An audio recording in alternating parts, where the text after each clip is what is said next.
Alle riaperte gallerie dell'Accademia da oggi si entra solo con la mascherina, c'è il controllo della temperatura, si sta a 2 metri di distanza dagli altri visitatori. In ogni sala, a seconda della dimensione, è specificato il numero massimo di persone presenti.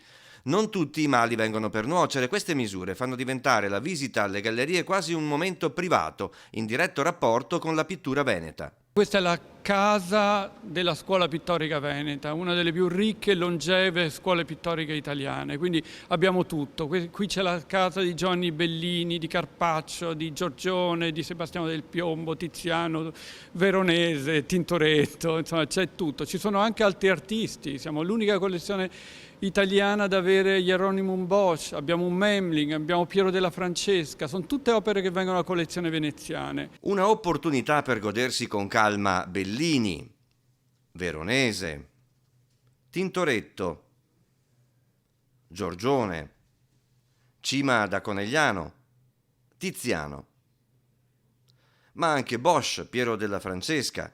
Visitare le gallerie dell'Accademia vuol dire conoscere la storia di Venezia e del Veneto, quasi un passaggio obbligato. Potremmo definire l'Accademia il museo dei Veneti?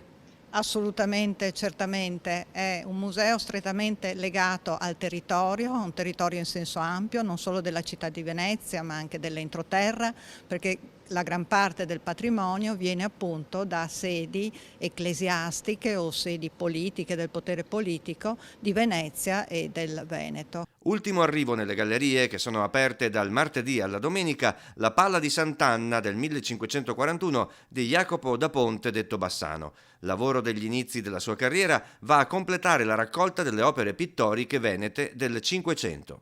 Quindi tornate alle gallerie dell'Accademia, vi aspettiamo.